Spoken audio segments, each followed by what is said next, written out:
좋습니다.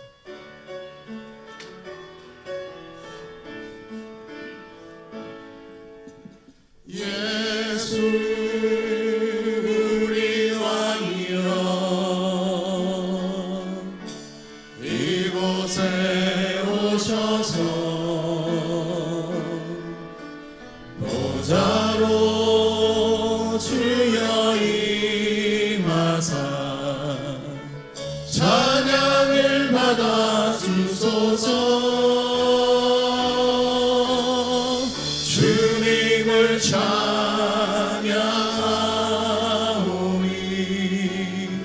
주님을 경배하오니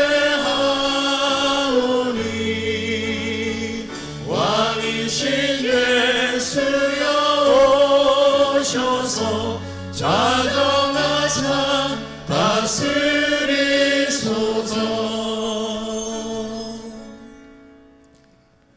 하나님은 영이시니 예배하는 자가 영과 진리로 예배할지니라.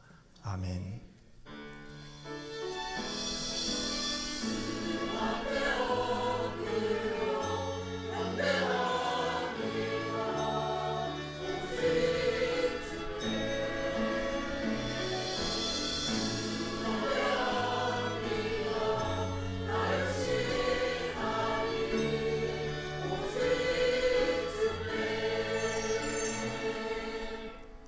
하나님은 하늘에도 계시고 우리와도 함께 하시고 우리를 품어주시며 다독여 주시고 말씀하시고 세임 주셔서 오늘 이날까지 온 줄 믿습니다.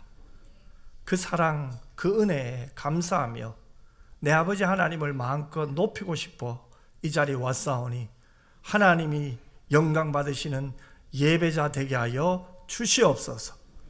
내 영혼과 마음과 전심을 다해 하나님의 이름을 부르게 하여 주시옵소서.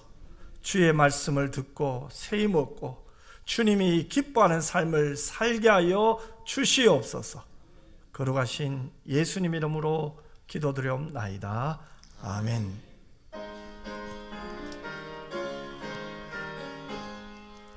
만복의 근원 하나님 온 백성 찬송 드리고 조천사여 찬송하세. 찬송 성부 성자 성령 아멘.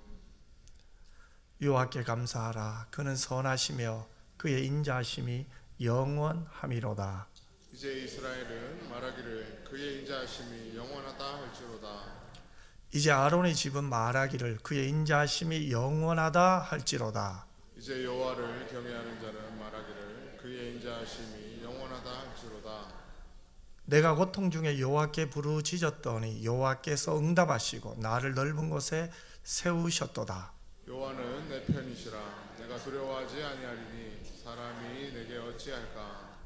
여호와께서 내 편이 되사 나를 돕는 자들 중에 계시니 그러므로 나를 미워하는 자들에게 보응하시는 것을 내가 보리로다. 여호와께 피하는 것이 사람을 신뢰하는 것보다 나으며 여호와께 피하는 것이 고관들을 신뢰하는 것보다 낫도다. 문 나라가 나를 에워쌌으니 내가 여호와의 이름으로 그들을 끊으리로다. 너는 나를 밀쳐 넘어뜨리려 하였으나 여호와께서는 나를 도우셨도다. 여호와는 나의 능력과 찬송이시여 또 나의 구원이 되셨도다. 아멘.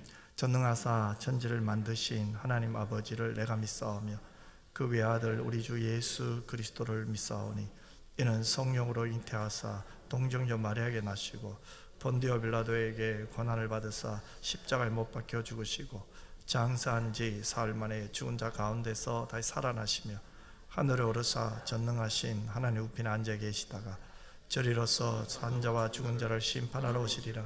성령을 믿사오며 거룩한 공회와 성도가 서로 교통하는 것과 죄를 사하여 주시는 것과 몸이 다시 사는 것과 영원히 사는 것을 믿사옵나이다. 아멘.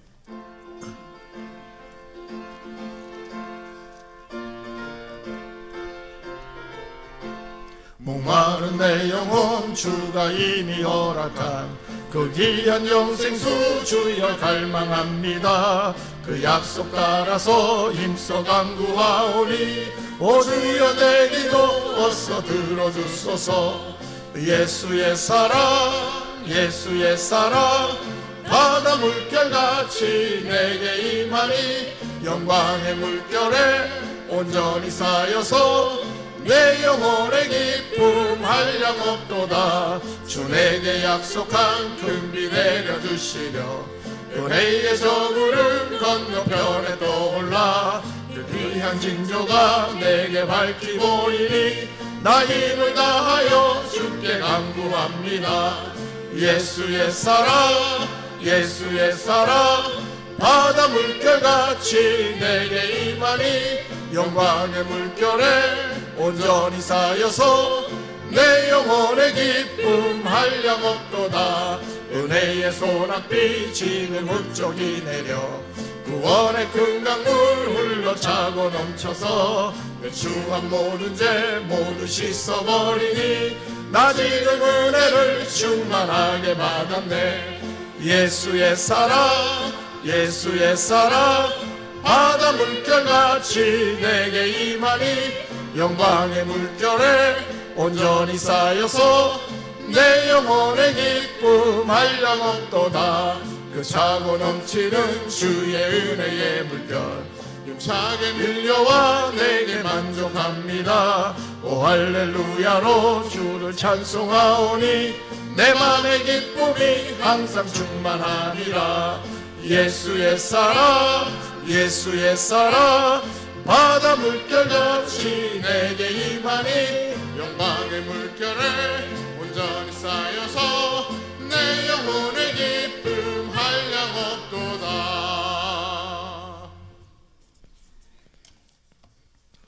하나님께서 은평의 모든 성도들을 12월 셋째 주 오늘까지 지켜주신 하나님 은혜에 감사를 드립니다. 오늘도 감사하는 마음으로 주님의 몸된 제단에 나와 온몸과 마음과 정성을 다해 드리는 찬양과 예배를 우리 하나님께서 기쁘게 받아 주옵소서. 어느덧 2024년도도 저물어 가고 있습니다. 올 한 해 동안 우리와 함께 하시고 모든 순간순간마다 은혜와 사랑으로 인도해 주셨건만 부족한 저희들은 주님의 뜻을 온전히 따르지 못했음을 주님 앞에 고백합니다. 다윗 왕의 신앙 고백처럼 내 허물을 여호와께 자복하고 주께 내 죄를 아뢰고 내 죄악을 숨기지 아니하였더니 주께서 내 죄악을 사하여 주셨다고 고백한 것 같이 우리들도 주님 앞에 올 한 해 주어진 사명 잘 감당하지 못하고 불순종하며 성도로서 빛과 소금의 역할을 감당하지 못하였음을 주님 앞에 고백하오니 자비로우신 하나님께서 자비와 사랑으로 저희들을 용서하여 주시옵소서. 얼마 남지 않은 2024년을 잘 마무리하기를 원합니다. 세상 사람들처럼 살지 아니하도록 하시고 최선을 다하여 하나님의 부르심에 합당하게 살 수 있도록 남은 시간들을 주님께서 지켜 주옵소서. 12월은 어느 때보다 사랑이 필요한 달입니다. 저희가 주님의 사랑을 전할 수 있는 손길이 되게 하시며 어둡고 그늘진 곳에 구원의 기쁜 소식을 알릴 수 있는 믿음을 다하여 주옵소서. 또한 가족과 이웃을 되돌아볼 수 있는 여유와 시간을 허락하셔서 주님의 사랑을 함께 나눌 수 있도록 은혜 베풀어 주시옵소서. 특별히 은평교회를 이곳에 세워주신 것은 구원의 방주로 삼으시고자 하는 하나님의 계획이 있으신 줄로 믿습니다. 우리 모두가 깊이 깨달아 알게 하시고 이 사명을 잘 감당할 수 있도록 믿음과 열심을 허락하여 주시옵소서. 담임 목사님과 모든 교육자들에게 영육간의 강건함을 다하여 주시고 성령의 기름 부으심으로 충만케 하셔서 목회 사역에 부족함이 없도록 축복하여 주옵소서. 올 한 해도 교회를 위하여 각 기관과 부서에서 섬기셨던 모든 봉사자들을 기억하여 주시고 그 수고함에 합당한 열매 맺게 하여 주시고 과정과 생업위의 복으로 채워 주시옵소서. 앞으로 2025년도에 섬기시는 봉사자들에게도 하나님께서 은혜를 베풀어 주셔서 주어진 사명 잘 감당할 수 있도록 은혜 베풀어 주옵소서. 2025년도 은평교회 모든 성도들은 이렇게 외치며 나가기를 원합니다. 마지막 날에 내가 나의 영으로 모든 백성에게 부어주리라. 자녀들은 예언할 것이요 청년들은 환상을 보고 아비들은 꿈을 꾸리라. 성령이여 임하소서. 성령이여 우리들에게 임하여 주시옵소서. 내년에는 주님의 역사심을 체험하며 나아가는 은평교회와 성도들 다 되게 하여 주시옵소서. 찬양으로 영광 돌리는 할렐루야 찬양대의 찬양을 기뻐 받아주시고 듣는 우리들에게는 은혜의 시간이 되게 하옵소서. 예배를 위해서 여러 모양으로 수고하고 봉사하는 손길들을 기억하여 주시고 더 많이 헌신할 수 있는 환경과 건강을 허락하여 주옵소서. 준비하신 말씀을 들고 단위에 서신 담임 목사님을 기억하여 주시고 말씀 듣는 가운데 우리들의 마음에 위로와 평안을 얻게 하시며 주님과의 친밀한 관계가 회복되는 감사의 시간이 되게 하옵소서. 2024년도를 지켜주신 이 여호와를 찬양하며 걸어가신 예수님의 이름으로 기도하옵나이다. 아멘.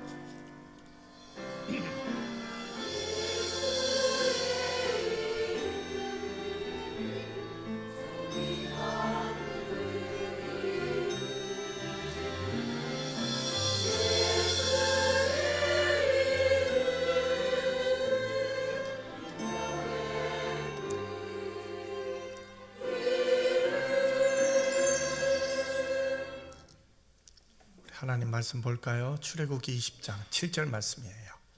우리 한 절인데요. 우리 다 같이 한번 합독했으면 좋겠습니다. 너는 내 하나님 여호와의 이름을 망령되게 부르지 말라. 여호와는 그의 이름을 망령되게 부르는 자를 죄 없다 하지 아니하리라. 아멘. 하나님 앞에 정성껏 드린 예물을 봉헌하겠습니다.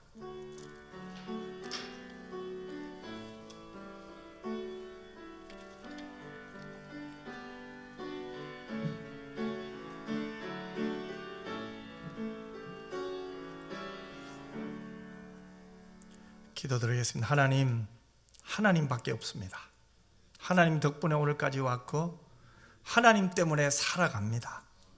이 하나님의 은혜와 자비가 우리 안에 있고 신실하신 하나님이 우리에게 하신 모든 약속을 지켜주실 줄 믿습니다. 우리는 기도하며 믿음으로 반응하며 주의 말씀에 순종할 수 있도록 도와주시옵소서. 어려울 때도 있습니다. 아플 때도 있습니다. 왜 내가 지금 이렇게 되었지? 고민될 때도 있고 어찌할 바를 모를 때도 있었습니다. 하지만 지금 생각해 보니 결국은 하나님은 우리를 통하여 합력하여 선을 이루어 주셨습니다. 결국은 죄에 빠지지 않고 하나님께로 돌아오게 하셨습니다. 하나님 이름을 붙들게 하셨고 하나님 이름 앞에 무릎 꿇게 하셨습니다. 내 삶이 오직 하나님 앞에 영광을 돌려야겠다는 결심도 주셨습니다. 하나님, 이 모든 것이 하나님의 은혜입니다. 이제 하나님께 집중할 수 있도록 도와주시옵소서. 이제 하나님만 바라볼 수 있는 믿음 다하여 주시옵소서. 그래야 하나님, 우리의 삶이 오직 예수 그리스도를 증거하며 우리의 삶이 예수님을 보여줄 수 있는 삶이 될 수 있도록 은혜 내려 주시옵소서. 연약한 성도님, 몸이 아픈 성도님들이 있습니다. 하나님 도와 주시옵소서. 하나님이여 속히 예배당에 나올 수 있도록 기회를 주시옵시고 강건하게 하여 주시옵소서. 때로는 물질 때문에 고민하는 자들이 있습니다. 하나님 도와주옵소서. 물질도 하나님이 주시는 줄 믿습니다. 하나님께 맡기게 하여 주옵시고 작은 것이라도 구별되어 드릴 수 있는 믿음도 허락하여 주시옵소서. 하나님 특별히 기도합니다. 우리 성도님 한 분 한 분들 하나님이 지켜주시고 품어주시고 안아주시고 위로해주시고 무엇보다도 하나님 어제보다 오늘 더 사랑할 수 있도록 은혜 내려 주옵소서. 거룩하신 예수님 이름으로 기도드리옵나이다. 아멘. 교회 소식 알려드립니다. 오늘 오후 예배는 성탄 축가 예배로 드려요. 오늘 보니까 벌써부터 막 1층에 가보니까 막 일부 예배 들어가면 얼마나 연습을 하시는지 몰라요. 그래서 많이 안 나올 줄 알고 교육자들도 연습했는데 이럴 줄 알았으면 안 해도 될 뻔했습니다. 그래서 이렇게 오늘 오후 찬양 예배는 하나님께 또 찬양으로 또 감사하는 그런 시간이 되었으면 좋겠습니다. 성탄 감사 예배 특별히 성탄절이죠. 11시에 있습니다. 온 가족과 함께 하나님 앞에 영광 돌리고 구원의 기쁨을 노래하는 시간이 되었으면 좋겠습니다. 그래서 수요일 오전 11시 예배 드리고 수요 저녁 예배는 성탄 감사 예배로 대신하겠습니다. 오늘 예배 마친 후에 우리 여전도 회장님들만은 조금 실만한 문께 잠시만 좀 모여주시면 감사하겠습니다. 나머지 광고는 주보를 참고해 주시고 우리 이달의 말씀 같이 한번 읽겠습니다. 이는 모든 것이 너희를 위함이니 많은 사람의 감사로 말미암아 은혜가 더하여 넘쳐서 하나님께 영광을 돌리게 하려 함이라. 고린도후서 4장 15절 말씀. 아멘. 할렐루야. 찬양대에서 하나님께 찬양으로 영광 돌리겠습니다.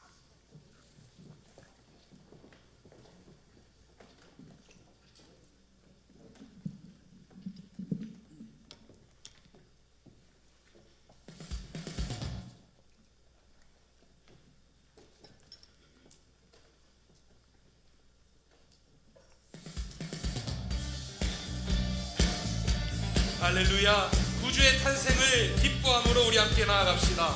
다 함께 박수치심으로 함께 찬양함으로 우리 주님 탄생하심을 기뻐함으로 나아갑시다.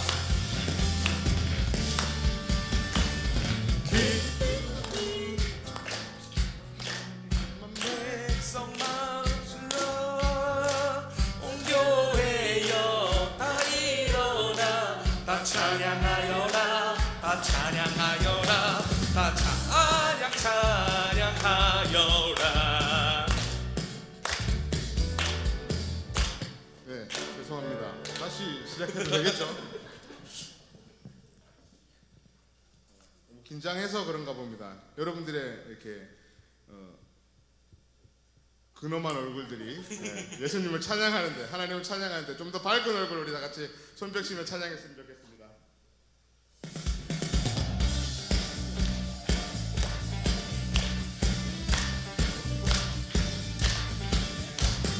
소리 좀 더 키워주세요.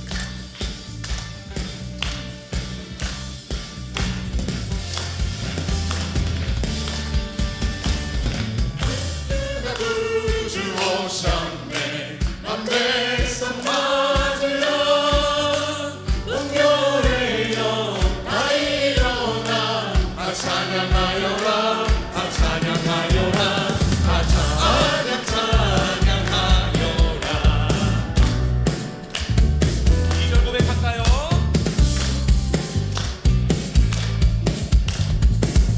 새도 탄생했으니 다 찬양하여라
함께 찬양하십시다.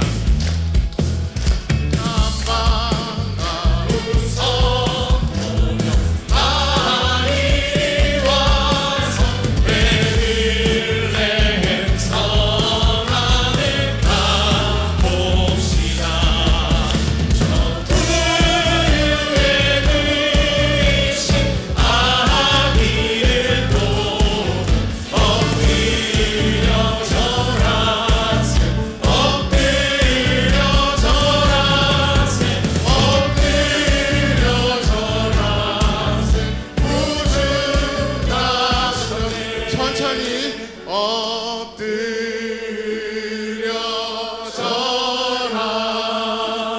절하세 엎드려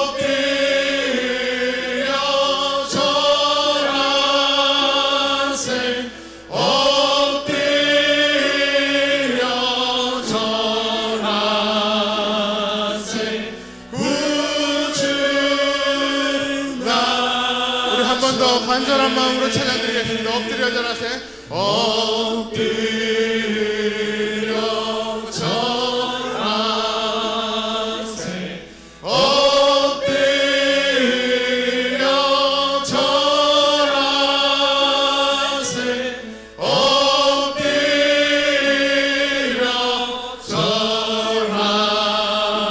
절하세 구주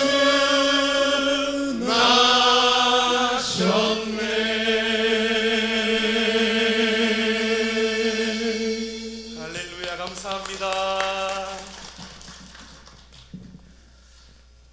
우리 주님이 오셨다는 것은 기적이에요.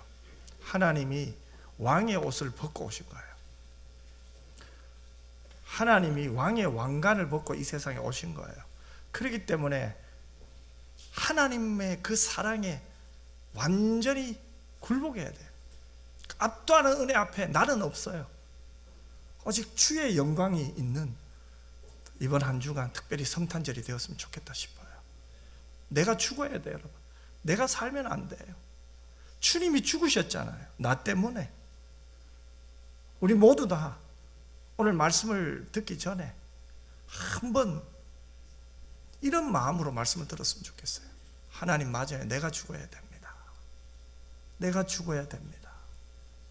내가 죽어야 됩니다. 그 고백과 그 믿음이 하나님께 드려지는 은혜가 있기를 주님의 이름으로 축복합니다. 자, 오늘은 십계명 제3계명이에요. 하나님께서 십계명을 통해 우리에게 하나님과 바른 관계를 유지하도록 가르쳐 주세요. 그래서 1계명은 하나님 외에 다른 신을 내게 두지 말라고 명령하셨죠. 즉 예배의 대상을 우리에게 가르쳐 주셨어요. 그리고 2계명에서는 우상 숭배를 금지함으로 예배의 방법을 가르쳐 주셨어요. 1계명이 예배의 대상으로서 유일하신 하나님을 강조한 것이라면 2계명은 예배의 올바른 방법을 강조하고 있죠. 1계명이 거짓된 신을 경계하도록 가르치고 있다면 2계명은 거짓된 예배를 경계하도록 가르치고 있다는 거죠. 그러면서 오늘 제3계명은 예배의 태도와 삶 속에서 하나님의 이름을 존중하라는 명령이에요. 하나님의 이름은 단순한 명칭이 아니죠. 그 이름은 하나님의 성품과 영광을 드러냅니다. 하나님 자신을 드러내는 것이 바로 하나님의 이름이에요. 우리가 하나님의 이름을 어떻게 부르고 사용하는지는 곧 하나님을 내가 어떻게 대하는지를 보여주고 있는 거예요. 그래서 오늘 본문 7절을 다시 한번 읽어볼까요? 이렇게 말씀하고 있잖아요. 같이 읽겠습니다. 너는 내 하나님 여호와의 이름을 망령되게 부르지 말라, 이렇게 말했어요. 너는 내 하나님 여호와의 명령을 망령되게 부르지 말라고 했어요. 그러면 망령이라는 말이 뭘까요?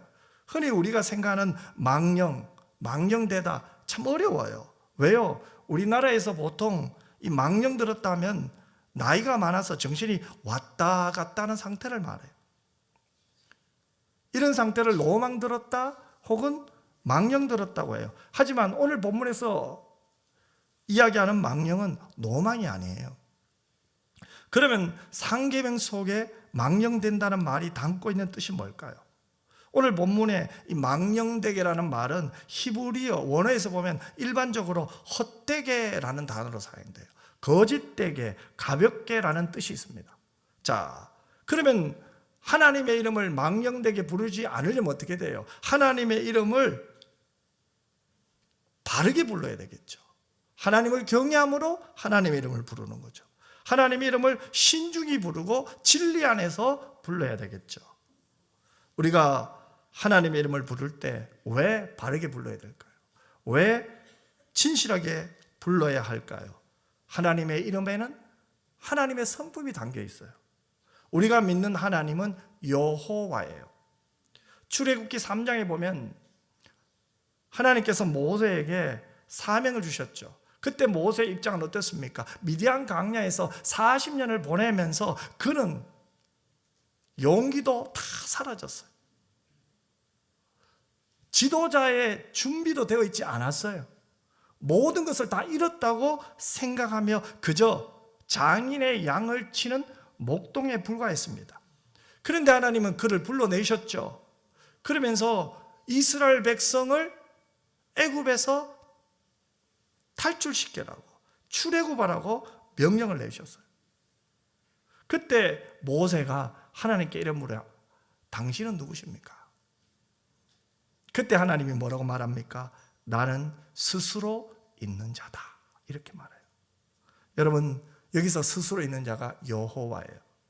여호와라는 이름은 스스로 존재하시며 영원하신 하나님을 뜻해요. 하나님의 이름은 구원의 하나님, 또 우리의 영원한 주인이심을 나타내죠. 또한 여호와는 언약의 신실하신 하나님이에요. 우리와 함께 하시는 임마누엘의 하나님이에요. 그러므로 여호와의 이름은 나는 너희와 항상 함께 있겠다는 뜻이에요. 나는 항상 너희와 함께 있으면서 내가 약속한 그 하나님이 될 것이라는 거죠. 쉽게 말하면 이거죠. 하나님이 우리와 함께 하시면서 하나님이 우리와 맺은 언약을 이루겠다는 거예요. 여러분, 하나님께서 이 여호와라는 이름을 주실 때가 언제였습니까? 이스라엘 백성을 애굽에서 구원하실 때였어요. 그래서 출애굽기 6장 3절에서 7절에 보면 하나님께서 이렇게 말씀하시거든요. 굉장히 중요한 말씀이기 때문에 같이 한번 읽었으면 좋겠습니다. 같이 읽겠습니다. 내가 아브라함과 이삭과 야곱에게 전능의 하나님으로 나타났으나 나의 이름을 여호와로는 그들에게 알리지 아니하였고 가나안 땅 곧 그들이 거류하는 땅을 그들에게 주기로 그들과 언약하였더니 이제 애굽 사람이 종으로 삼은 이스라엘 자손의 신음소리를 내가 듣고 나의 언약을 기억하노라. 그러므로 이스라엘 자손에게 말하기를 나는 여호와라. 내가 애굽 사람의 무거운 짐 밑에서 너희를 빼내며 그들의 노역에서 너희를 건지며 편팔과 여러 큰 심판들로서 너희를 속량하여 너희를 내 백성으로 삼고 나는 너희의 하나님이 되리니 나는 애굽 사람의 무거운 짐 밑에서 너희를 빼낸 너희의 하나님 여호와인 줄 너희가 알지라. 아멘. 하나님이 뭐라고 합니까? 내가 너희와 함께 있으면서 너희 하나님이 된다는 거죠. 그러면서 너희는 나의 백성이 된다 하셨어요. 그러한 이름을 주시면서 하나님께서는 이스라엘 백성들과 언약을 맺으셨어요. 그래서 하나님은 자신을 여호와라고 말씀하고 있는 거예요. 이스라엘 백성들에게 이렇게 말씀하신 것을 반드시 지키시는 분이라는 거예요.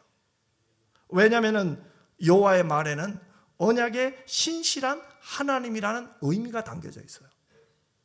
언약의 신실한 하나님께서 이스라엘 백성들과 함께 하시겠다고 하셨어요. 여러분, 하나님이 다른 민족들에게 어떻게 부릅니까?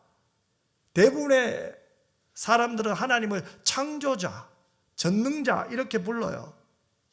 그런데 이스라엘 백성들에게 뭐라고 말씀하십니까? 그저 창조자나 전능자 정도가 아니에요. 자기 백성에게는 여호와라는 이름을 주신 거예요. 이 말은 뭐예요? 내가 너와 가까이 하겠다는 거예요. 내가 너를 돌본다는 거죠. 내가 너를 지킨다는 거죠. 여러분, 성탄절은요, 이 성탄은 예수 그리스도께서 이 세상에 오신 거예요. 그러면 예수님이 이 세상에 오신 것은 하나님께서 우리와 더 가까워지셨다는 거예요. 마태복음 1장 21절에서 23절에 보면 이렇게 말씀하고 있거든요. 우리 같이 한번 읽겠습니다. 아들을 낳으리니 이름을 예수라 하라. 이는 그가 자기 백성을 그들의 죄에서 구원할 자의 심이라 하니라. 이 모든 일이 된 것은 주께서 선지자로 하신 말씀을 이루려 하심이니 이르시되 보라 처녀가 잉태하여 아들을 낳을 것이요 그의 이름은 임마누엘이라 하리라 하셨으니 이를 번역한즉 하나님이 우리와 함께 계시다 함이라. 여러분, 이것은 무엇을 의미합니까? 하나님께서 우리를 사랑하셔서 왕의 옷을 벗으시고 이 세상에 오신 거죠. 그래서 C.S. 루이스는 이렇게까지 말했어요. 하나님께서 역사의 수채 구멍으로 오셨다는 거예요. 하나님이 그렇게 이 세상에 오셨어요. 가장 낮은 자로 오셨어요. 하나님이 왕이세요. 나는 여호와야. 나는 나야. 유일하신 하나님께서 어떻게 사람의 몸을 입고 이 세상에 오셨어요? 가장 낮은 자리로 오셨어요. 모든 것을 내려놓고 오셨어요. 하나님은 그렇게 세상에 오셔서 내가 여기 있다. 여기에 내 이름이 있다. 여호와가 구원하신다. 그것이 내 이름이다. 이제 내가 너와 교제하고 싶단다. 이제 나는 너와 만나고 싶단다. 그래서 우리를 불러주신 거예요. 하나님은 예수님을 통해서 우리와 깊은 교제를 나누시기를 원하신 거예요. 그래서 여러분, 예수라는 이름은 여호와와 구원이 합쳐진 이름이에요. 예수는 여호와께서 구원하신다는 이름이에요. 여호와 하나님께서 우리를 구원하신다. 그 이름이 예수예요, 여러분. 이렇게 보면 여러분, 구약뿐만 아니라 신약 성경 전체에서도 여호와라는 이름이 나와 있잖아요.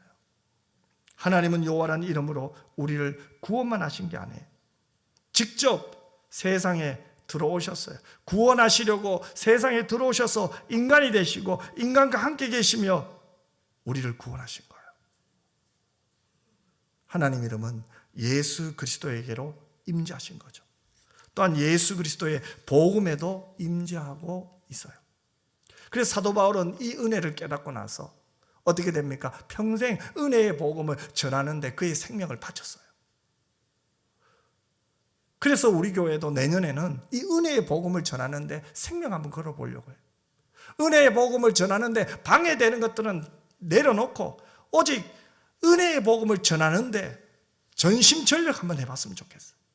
왜요? 우리 안에는 예수 그리스도가 계시잖아요.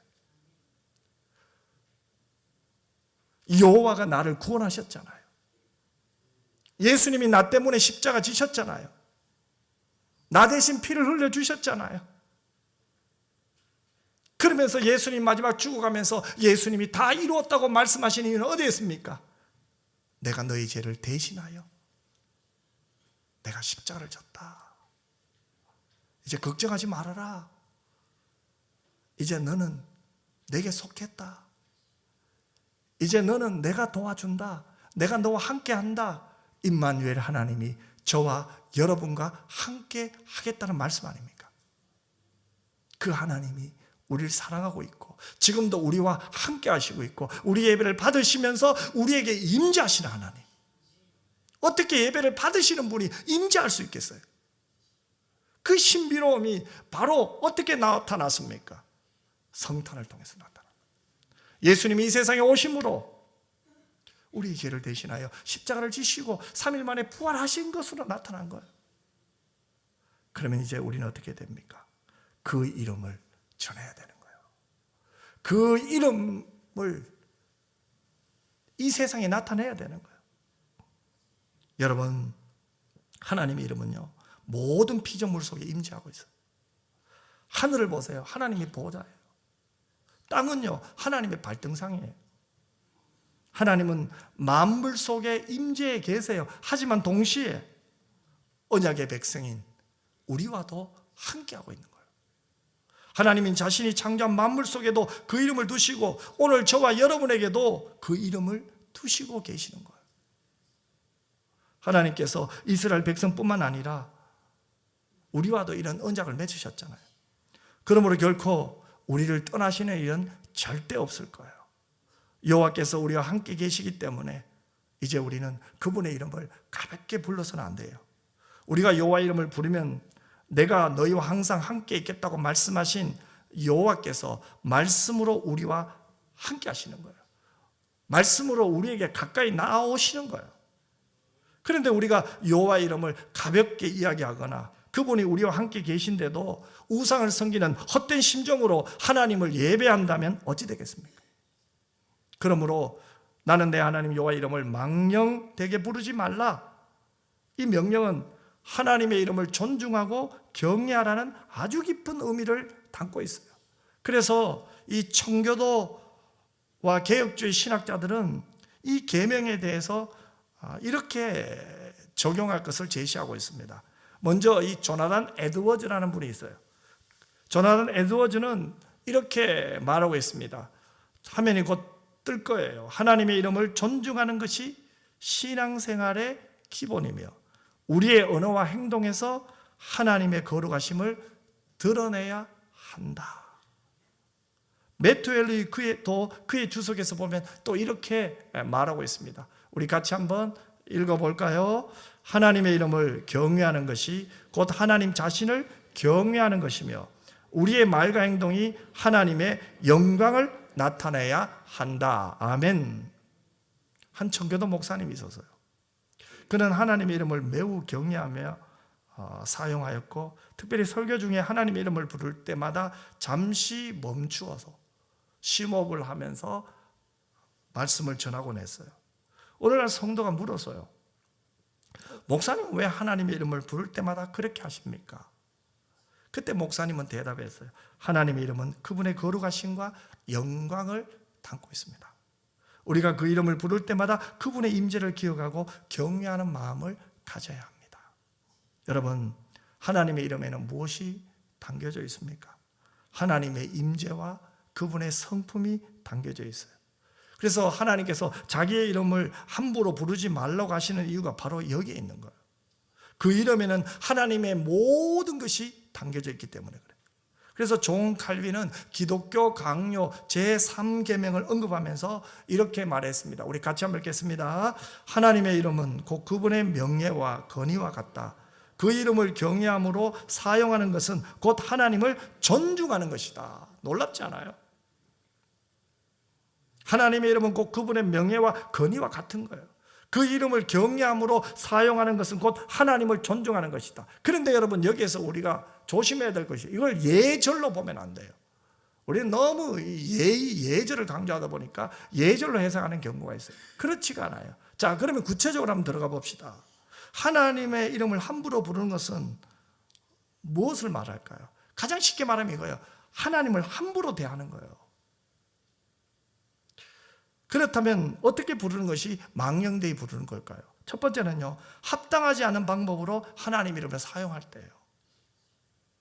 하나님의 이름을 부른다는 것은 단순히 입술로 부른다는 것, 이것만 말하지 않아요. 이 부른다 이 말은요, 히브리어로 보면 이런 뜻도 있더라고요. 지니고 다니다. 저는 이 단어가 너무 좋아요. 지니고 다니다.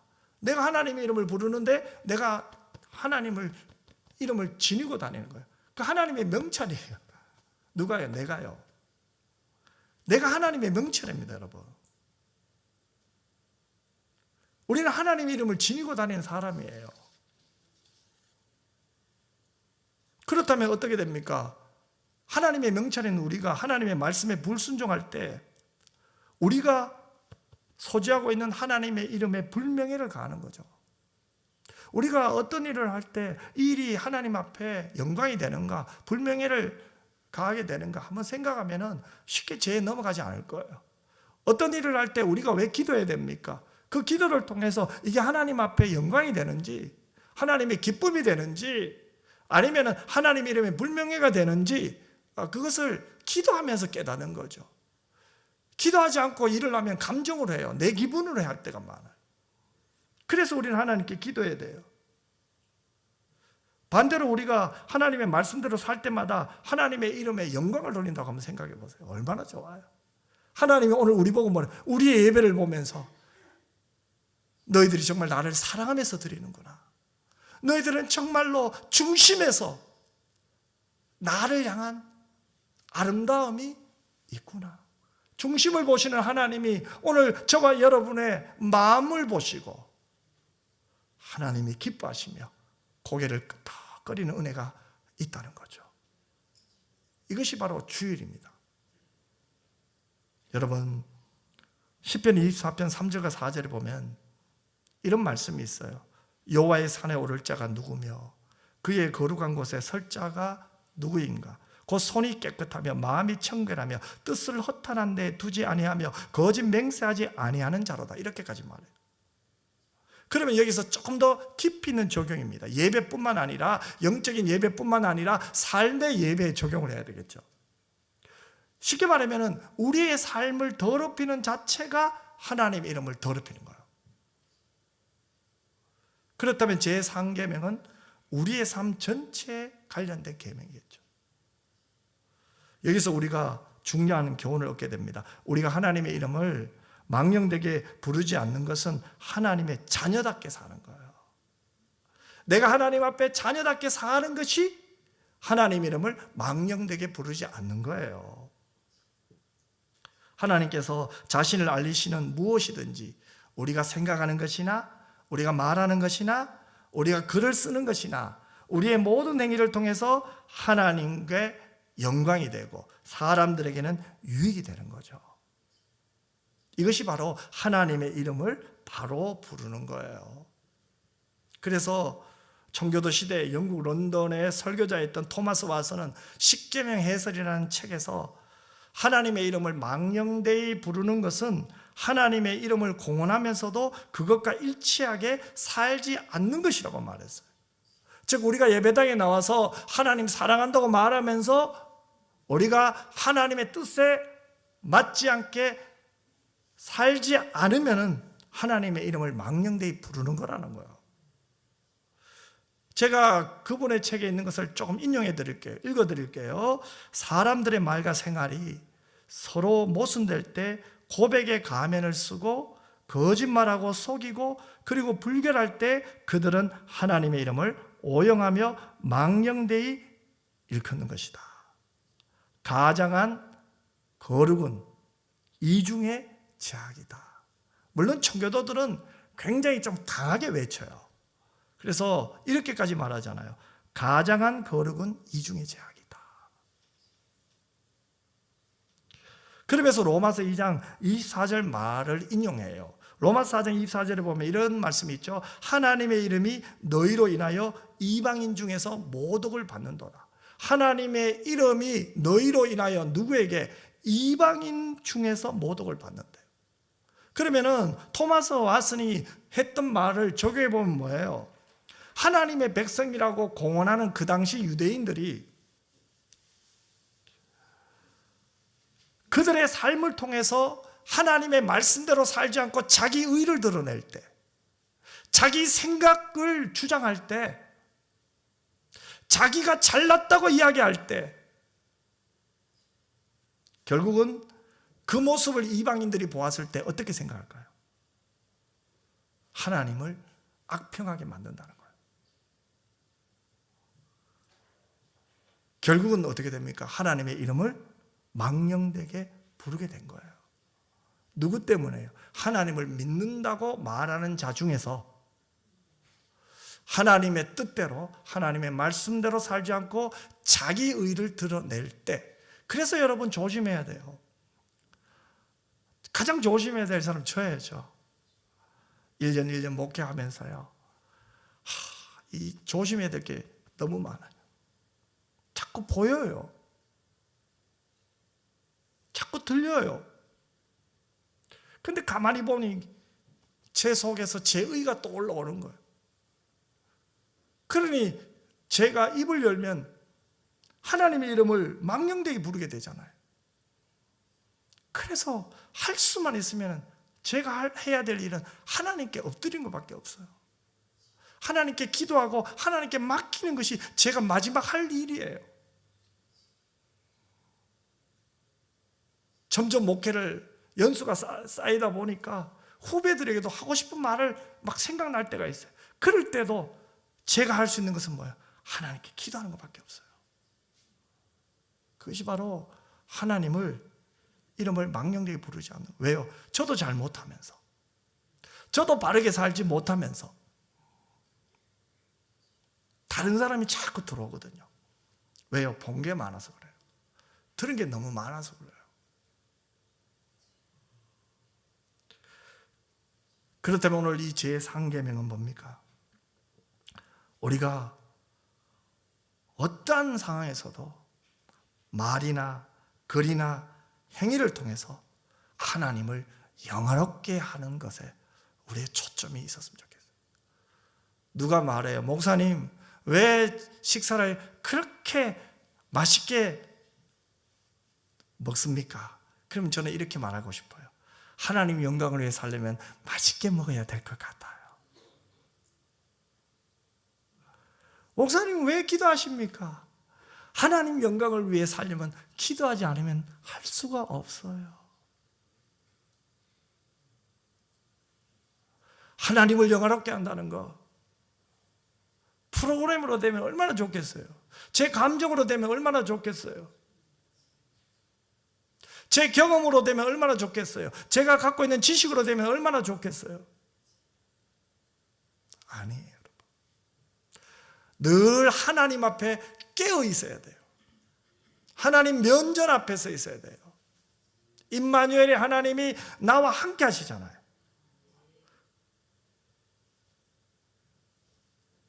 나의 주 나의 하나님이 지금 여기에 계시잖아요. 그래서 우리가 함부로 할 수 없는 거예요. 내 하고 싶다고 하는 게 아니에요. 제 3계명은요, 먹든지 마시든지 무엇을 하든지 하나님의 영광을 위해서 하는 것이 3계명이에요. 그것이 하나님의 이름을 망령되게 부르지 않는 거예요.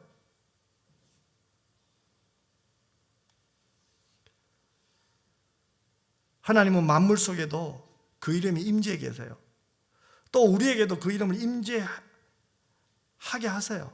그렇다면 우리가 잘못하는 모든 것이 어떻게 됩니까? 하나님의 이름을 더럽히, 성도로서 성도답게 살지 못할 때 하나님의 이름을 망령되이 부르는 거예요. 이렇게 볼 때 모든 죄가 하나님의 이름을 망령되게 부르지 말라는 제3계명을 어기는 것이 되는 거예요. 두 번째는 하나님께 기도하면서 그분을 믿지 않을 때예요.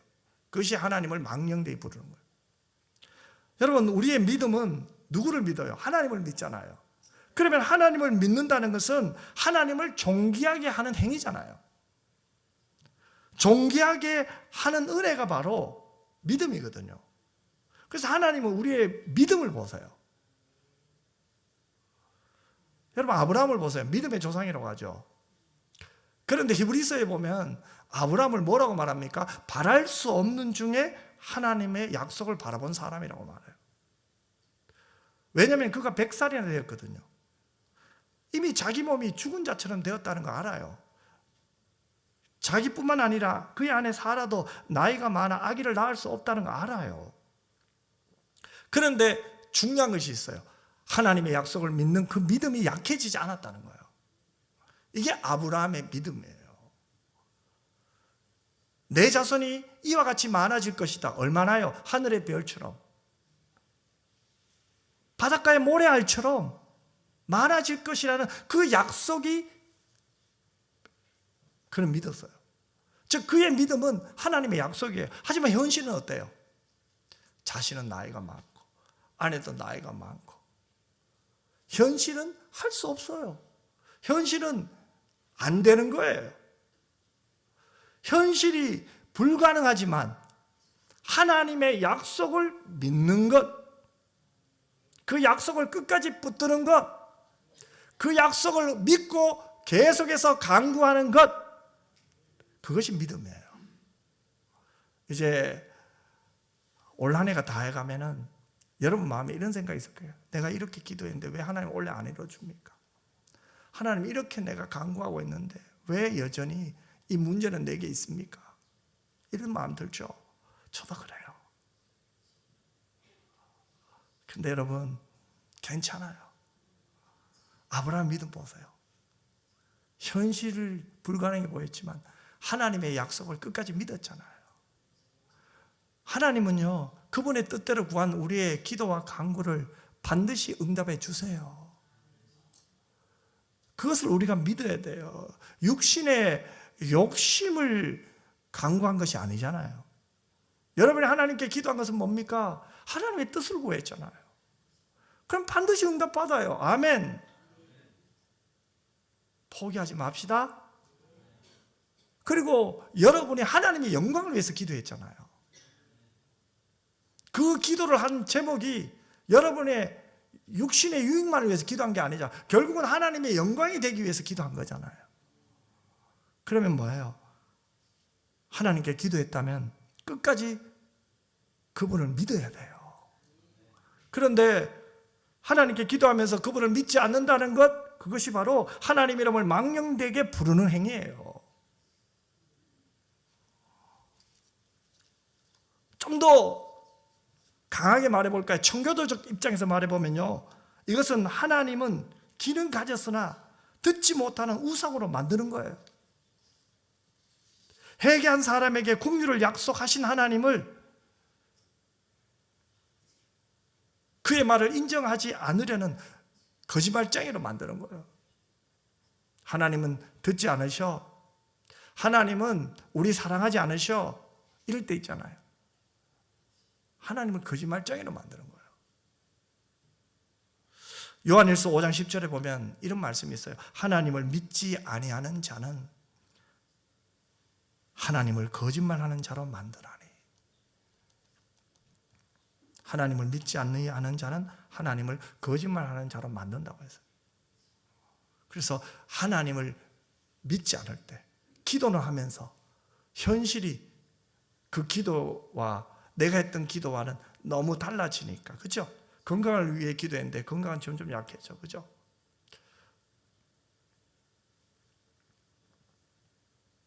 그럴 때 우리는 믿음이 약해진 거 맞아요. 하지만 그럼에도 불구하고 끝까지 언약의 하나님, 자비의 하나님, 신실하신 하나님을 믿는 저와 여러분 모두가 되시기를 주님의 이름으로 축원합니다.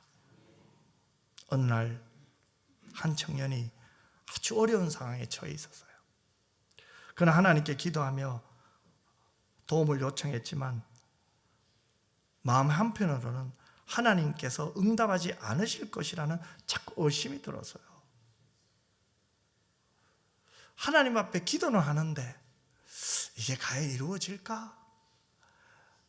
지금 내 나이가 얼마인데, 지금 내 형편이 어떤데, 지금 내가 처한 상황은 이러한데 과연 될까? 나는 점점 힘들어지고 있는데, 나는 점점 약해지고 있는데, 나는 점점 문제가 많아지고 있는데 과연 될까? 이런 마음에 의심이 생기는 거죠. 여러분도 그렇잖아요, 그렇죠? 그러면 결국은 뭡니까? 그의 기도는 믿음 없는 기도라는 거예요. 이러한 태도는 하나님의 이름을 망령되게 부르는 행위예요. 그래서 우리는 기도할 때 전심으로 하나님을 신뢰하며 그분의 약속을 믿고 그분의 이름을 불러야 될 줄 믿습니다. 우리가 주님의 이름 부를 때도 막 주여, 이게 주문이 되면 안 돼요. 나의 주, 나의 하나님, 나의 구세주, 하나님이 나의 왕이십니다. 나를 구원하셨습니다. 그래서 부르는 거예요. 그 하나님을 사랑했어요. 그 하나님을 좋아했어요. 그 하나님이 너무 보고 싶었어요. 이미 나와 임재하고 계신 영이신 하나님이잖아요. 그 하나님을 더 느끼고 싶어서 하나님의 이름 부를 때 그것은 하나님의 이름을 망령되게 부르는 행위가 아니겠죠? 하나님이 기뻐하시는 행위예요. 결론입니다. 그러면 이 3계명을 우리의 삶에서 어떻게 적용해야 될까요? 오늘 3가지만 이야기할게요. 첫 번째는 언어 생활의 적용이에요. 우리의 일상생활 속에서 하나님의 이름을 가볍게 사용하지 않도록 해야 돼요. 한동안 요즘은 많이 없어진 것 같아요. 제가 이게 청소년 시절에 뭐 친구들 늘 뭐 하면 오마이갓 오마이갓 막 이렇게 농담 비슷하게 한 게 많아요. 그때 한참 외국 그 영화들 있잖아, 그죠? 특히 미국 영화들이 막 들어오기 시작하고 텔레비전에도 막 이렇게 방송되고 할 때였던 것 같아요. 그러니까 막 모이면은 뭐 교회 안에서도 그렇고 일상생활에서 하나님 이름을 너무 가볍게 사용하지 않는 거죠. 감탄사나 습관적인 표현으로 하나님 이름을 남용하지 않도록 좀 조심했으면 좋겠어요. 두 번째는 기도와 예배에서의 적용이죠. 기도나 예배 중에 하나님 이름을 부를 때 하나님의 거룩하심과 영광을 깊이 묵상하며 경외하며 불렀으면 좋겠어요.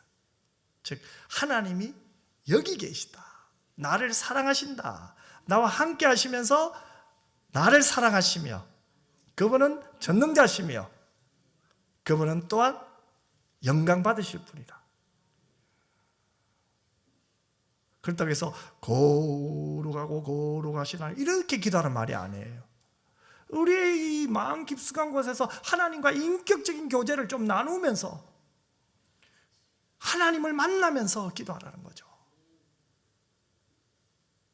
너무 가볍게 해도 안 돼요. 너무 무겁게 해도 되지 않는 거죠. 즉 우리가 하나님의 이름을 망령되이 부르지 않으려면요, 일상의 삶에서 하나님과의 바른 관계가 유지가 돼야 돼요. 아멘. 그거 안 되면요, 우리가 예배 드릴 때 결국은 뭐예요? 외식 찾게 돼요.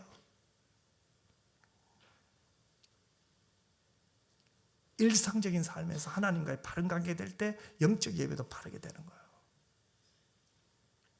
마지막 세 번째는요, 삶의 태도의 적용이죠.